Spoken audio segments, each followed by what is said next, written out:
नमस्कार diplomats, welcome to our channel. So citizenship amendment act लागू होगा 2024 लोकसभा इलेक्शन से पहले। जी हाँ, एक मेजर अनाउंसमेंट की गई है हमारे होम मिनिस्टर अमित शाह जी के द्वारा। सो ये इसके साथ साथ काफी और मेजर अनाउंसमेंट की गई है। आइए डिकोड करते हैं इसका पूरा एनालिसिस। चैनल सब्सक्राइब नहीं किया है तो कर लीजिएगा। Let's decode it. So recently conclude हुआ है ग्लोबल बिजनेस समिट 2024। बहुत सारी मेजर अनाउंसमेंट हमारे होम मिनिस्टर सर ने करी है, जैसे कि बीजेपी एटलीस्ट 370 सीट जीतेगी। इस कंपैरिजन उन्होंने धारा 370 हटाई थी। इंडिया थर्ड लार्जेस्ट इकोनॉमी बनेगा बीजेपी के थर्ड टर्म से, और सिटीजनशिप अमेंडमेंट एक्ट एक्टिव होगा 2024 लोकसभा पोल से पहले।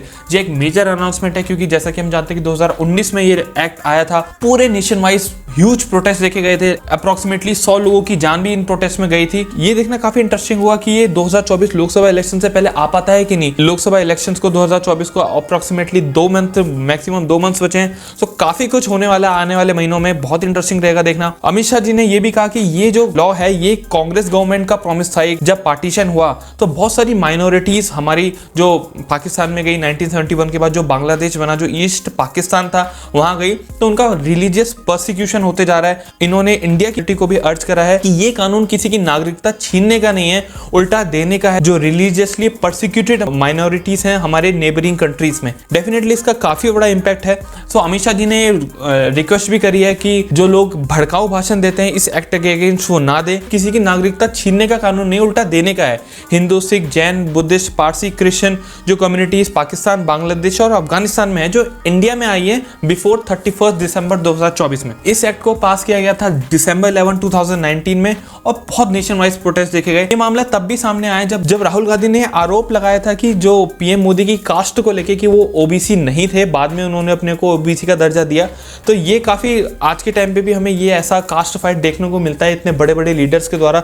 ये काफी शॉकिंग है। तो हम तो यही चाहेंगे कि जो भी रिलीजियसली परसिक्यूटेड माइनॉरिटीज है वो आए। As a Indian, as a भारतीय, हमें इस कानून को सपोर्ट भी करना चाहिए, क्योंकि इसमें किसी की नागरिकता छीनी नहीं जा रही है।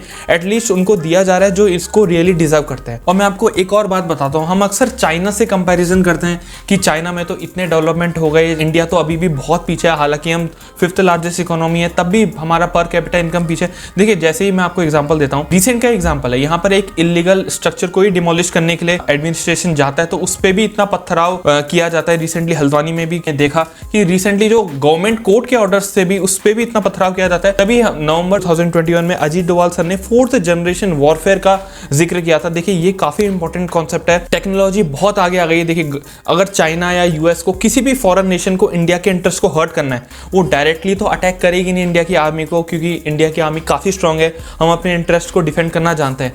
वो क्या करेगी कि जो इंडिया के डेवलपमेंटल प्रोजेक्ट्स हैं, जो इंडिया को आगे चल के हेल्प कर सकते हैं, उन पे बाधा डालने के लिए फेक एनजीओ की तरफ से उनको फंडिंग करेगी और फेक प्रोटेस्टर्स का ढोंग करेंगी ऑल ओवर इंडिया। ऐसा काफी देखने को मिला है। Ajit Doval sir one of the James हैं, इंडिया के लिए कंट्रीब्यूशन दिया है, तो उन्होंने ये बात कही तो डेफिनेटली कुछ सोच समझ के ही कही होगी। फॉर एग्जांपल, एक ब्रिज का कंस्ट्रक्शन मान लो एक चाइना के पास या एलएसी के पास किया जा रहा है, इन्वायरमेंटलिस्ट का नाम लेके बहुत सारी भीड़ इकट्ठा हुई। देखिए, जेन्युइन प्रोटेस्ट भी होता है, जेन्युइन प्रोटेस्ट करना सबका अधिकार है, बट जहां पर इंडियन सिक्योरिटी की बात है वहां हमें भी देखना चाहिए। तो क्या कर सकता है चाइना? क्या कर सकता है? हमारे कुछ एनजीओ, जो फेक एनजीओ डेफिनेटली हर कंट्री में होते हैं, उनको फंड कर सकता है। फंड करने के बाद क्या होगा कि फेक प्रोटेस्ट होंगे, माहौल बिगड़ेगा, और जो इंडिया में ही बैठे हैं, जो इंडिया को नुकसान पहुंचाना चाहते हैं, उनका इंटरेस्ट जागेगा। वो कोलैब करके इंडिया को काफी डैमेज पहुंचा सकते हैं।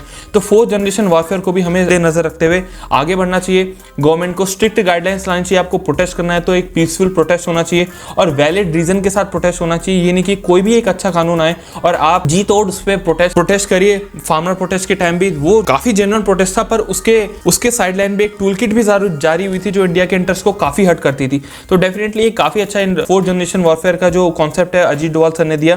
होपफुली इंडियन पुलिस सिस्टम और इंडियन एडमिनिस्ट्रेशन में जल्दी इंप्लीमेंट हो। इंडिया की हिस्ट्री में one of the best elections होने वाले हैं। देखना काफी इंटरेस्टिंग हुआ क्या क्या अपडेट्स होते हैं। जो भी अपडेट्स होंगे ये इस चैनल पे आपको मिलते रहेंगे। नमस्कार, जय हिंद।